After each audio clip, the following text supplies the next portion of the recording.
شروع کرتی ہوں اللہ کے نام سے جو بڑا مہربان نہایت رحم کرنے والا ہے۔ 900 سال قبل مسیح سلطنت بنی اسرائیل دو حصوں میں تقسیم ہوئی۔ ایک حصہ یہودیہ کہلانے لگا اور بیت المقدس اس کا دارالحکومت بنا، جبکہ دوسرے حصے کا نام اسرائیل رکھا گیا اور اسرائیل کا دارالحکومت سامرا قرار پایا، جسے آج کل نابلس کہا جاتا ہے۔ اسرائیل کا جو حکمران تھا اس کا نام اخیب تھا۔ بنی اسرائیل ایک خدا کو مانتے تھے اور حضرت موسیٰ علیہ السلام تعلیمات پر عمل پیرا تھا، اور ان کا بادشاہ اخیب بھی ایک نیک دل بادشاہ تھا۔ اس دور میں فینچیا کی شہزادی کی خوبصورتی کی بہت دھوم تھی۔ ہر ملک کے شہزادے اور بادشاہ اس سے شادی کے خواہاں تھے۔ فینچیا اسرائیل کے شمال میں واقع ایک خوبصورت شہر تھا۔ اسرائیل کا بادشاہ اخیب بھی فینچیا کی شہزادی ایزابل سے شادی کا خواہش مند بن گیا، اور ایزابل اس شرط پر اخیب کی دلہن بن کے اسرائیل آ گئی کہ محل کے قریب میرے لیے ایک بہت بڑا بت خانہ بنایا جائے گا۔ چنانچہ یہاں سے ایک بار پھر بنی اسرائیلیوں میں بت پرستی کا آغاز ہوا۔ شادی کے بعد شہزادی ایزابل نے اپنے ملک کا مشہور بت بعل کو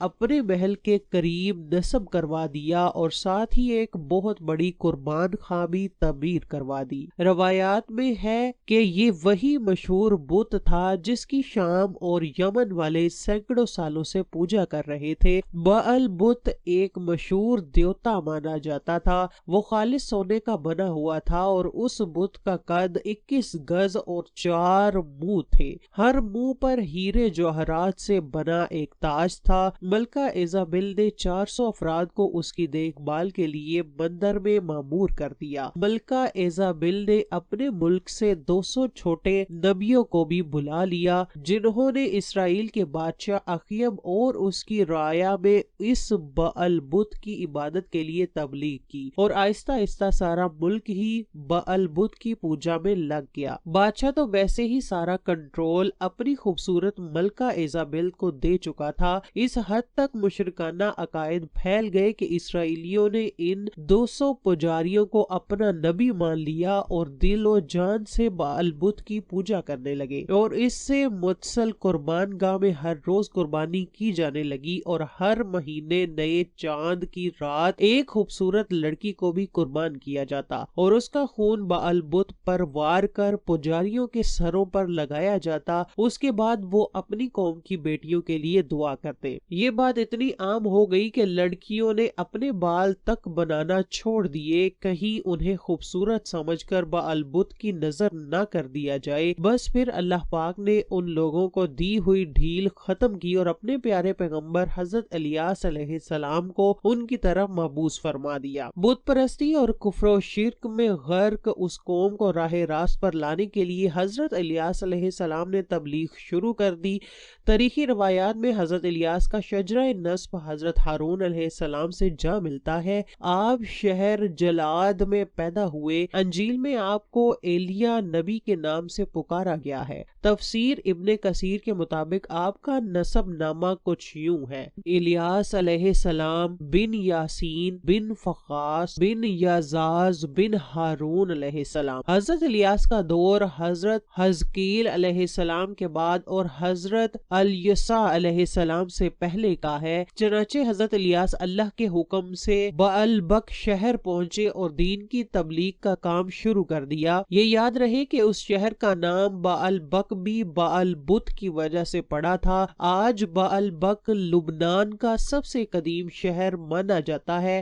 آج بھی وہاں پر کھنڈرات اس بستی کی تباہی کا منہ بولتا ثبوت ہے۔ حضرت الیاس کی تبلیغ کے بارے میں اللہ پاک قرآن پاک میں فرماتا ہے: تم ڈرتے کیوں نہیں؟ یا تم بعل کو پکارتے اور اس سے پوچھتے ہو اور سب سے بہتر پیدا کرنے والے کو چھوڑ دیتے ہو، یعنی اللہ کو، جو تمہارا اور تمہارے اگلے باپ دادا کا پروردگار ہے۔ تو ان لوگوں نے ان کو جھٹلا دیا، سو وہ دوزخ میں حاضر کیے جائیں گے۔ ہاں، اللہ کے خاص بندے مبتلائے عذاب نہیں ہوں گے۔ اور ہم نے بعد کے لوگوں میں الیاس کا ذکر باقی رکھا۔ الیاس پر سلام ہو، بلا شبہ ہم نیکوکاروں کو ایسا ہی بدلہ دیتے ہیں، بے شک وہ ہمارے مومن بندوں میں سے تھے۔ جب حضرت الیاس نے اسرائیلی بادشاہ اخیب اور ملکہ ایزابل اور ساری اسرائیلی قوم کو باال بت کی پوجا سے روکا تو 2-4 لوگوں کے علاوہ کسی نے آپ کی بات نہ مانی، بلکہ ملکہ ایزابل حضرت الیاس کو تبلیغ سے روکنے کے لیے منصوبے بنانے لگی۔ حضرت الیاس علیہ السلام کے حالات و واقعات اور قوم کے ساتھ ان کی کشمکش کی تفصیل تفسیر مظہری میں علامہ بغوی رحمت اللہ علیہ اور دیگر تفاسیر میں حضرت وہب بن منبع اور حضرت کعب الاحبار رحمت اللہ علیہ اور معارف القرآن میں مولانا مفتی محمد شفیع رحمت اللہ علیہ کچھ اس طرح لکھتے ہیں: ملکہ ایزابل اس وقت پوری دنیا کی خوبصورت خاتون تھی، چنانچہ اس نے اپنے حسن کو وار کرنے کا ارادہ کیا اور ایک دن حضرت الیاس کو گرفتار کروا کر جیل میں بند کروایا اور خود نیم عریاں حالت میں اس کے سامنے بیٹھ گئی۔ ملکہ ایزابل ایک خاص قسم کا پرفیوم بھی استعمال کرتی تھی کہ جب بھی وہ کسی مرد کے سامنے جاتی تو اس پرفیوم سے وہ اپنی ذہنی حالت کھو بیٹھتا تھا اور پاگلوں کی طرح ایزابل کے جسم کے گرد گھومنے لگتا۔